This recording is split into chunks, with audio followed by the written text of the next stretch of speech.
सूत जी बोले, हे तपोधन, आप लोगों ने जो प्रश्न किया है वही प्रश्न नारद ने नारायण से किया था। सो नारायण ने जो उत्तर दिया वही मैं आप लोगों से कहता हूँ। नारद जी बोले, विष्णु ने अधिमास का अपार दुख निवेदन करके जब मौन धारण किया तब हे बद्रीपते पुरुषोत्तम ने क्या किया, सो इस समय आप हमसे कहिए। श्री नारायण बोले, हे वत्स गोलोकनाथ, श्री कृष्ण ने विष्णु के प्रति जो कहा वह अत्यंत गुप्त है, परंतु भक्त आसक्त सेवक दंभ रहित अधिकारी पुरुष को कहना चाहिए। अंत में सब कहता हूँ, सुनो। यह अखान्य सकीर्ति पुण्य यश सुपुत्र का दाता, राजा को यश वश में करने वाला और दरिद्रता को नाश करने वाला है। अब बड़े पुण्यों से सुनने को मिलता है। इस प्रकार इसको सुने उसी प्रकार अन्य भक्ति से सुने हुए कर्मों को करना भी चाहिए। श्री पुरुषोत्तम बोले, हे विष्णु आप बड़ा अच्छा किया है, मलमास को लेकर यहाँ आए, इससे आप लोक में कीर्ति पावेंगे। आपने जिसका उद्धार स्वीकार किया उसको हमने ही स्वीकार किया, ऐसा समझो। अंत इसको हम अपने सम्मान सर्वोपरि करेंगे। गुणों से, कीर्ति के अनुभव से, पंडेश्वर यश से, पराक्रम से, भक्तों को वर देने से और भी जो मेरे गुण हैं उनसे मैं पुरुषोत्तम जैसे लोक में परिसिद्ध हूँ, वैसे ही यह मलमास भी लोकों में पुरुषोत्तम करके परिसिद्ध होगा। मेरे में जितने गुण हैं वह सब आज से मैंने इसे दे दिए।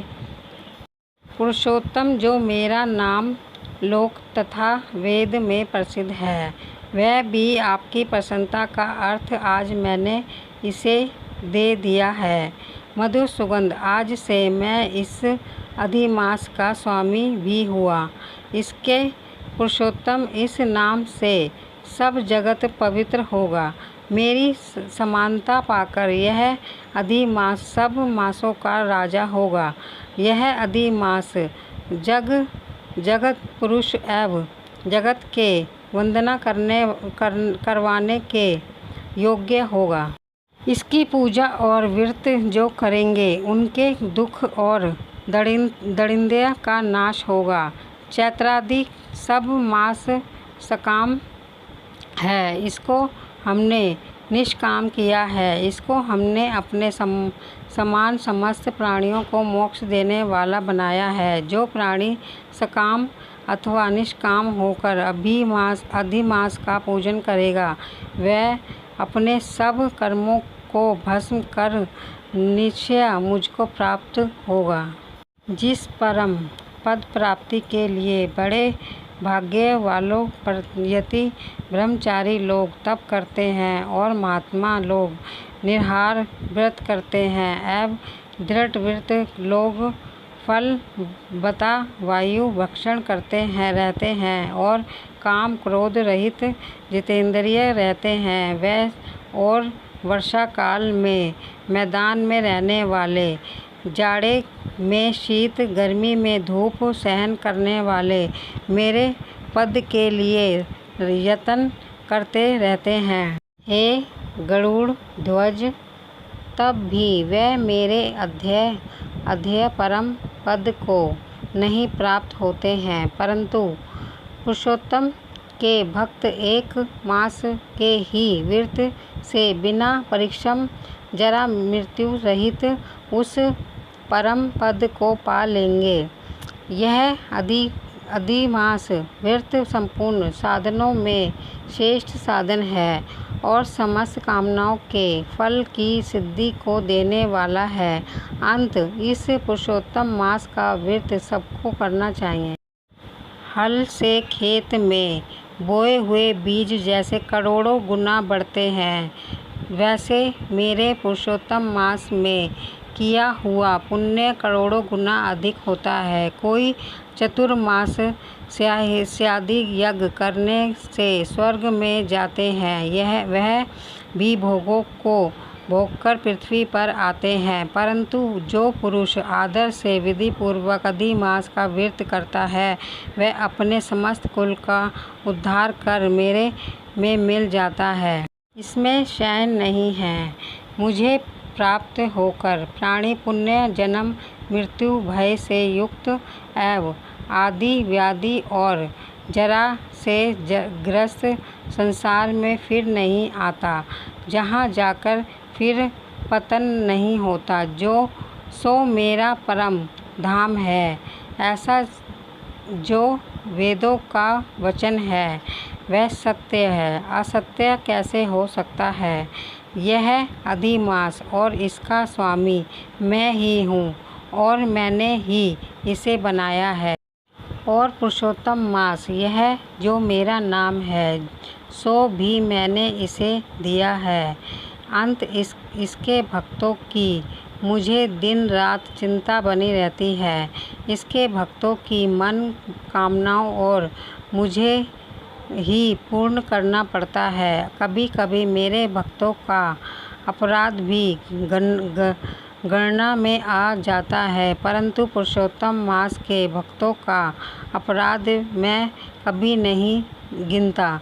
हे विष्णु, मेरी आराधना से मेरे भक्तों की आराधना करना मुझे प्रिय है। मेरे भक्तों की कामना पूर्ण करने में मुझे कभी देर भी हो जाती है, किंतु मेरे पास के जो भक्त हैं उनकी कामना पूर्ण करने में मुझे कभी विलंब नहीं होता।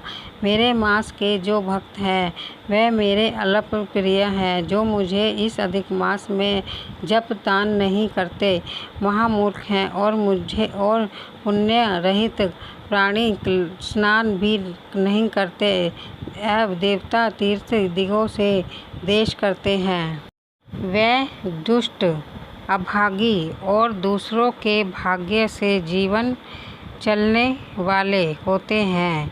जिस प्रकार खरगोश के सींग कदापि नहीं होते, वैसे ही अधिमास स्नानादि ना करने वालों को स्वप्न में भी सुख प्राप्त नहीं होता है। जो मूर्ख मेरे प्रिय मलमास का निरादर करते हैं और मलमास में धर्म चरण नहीं करते हैं, सर्वदा नरकगामी होते हैं।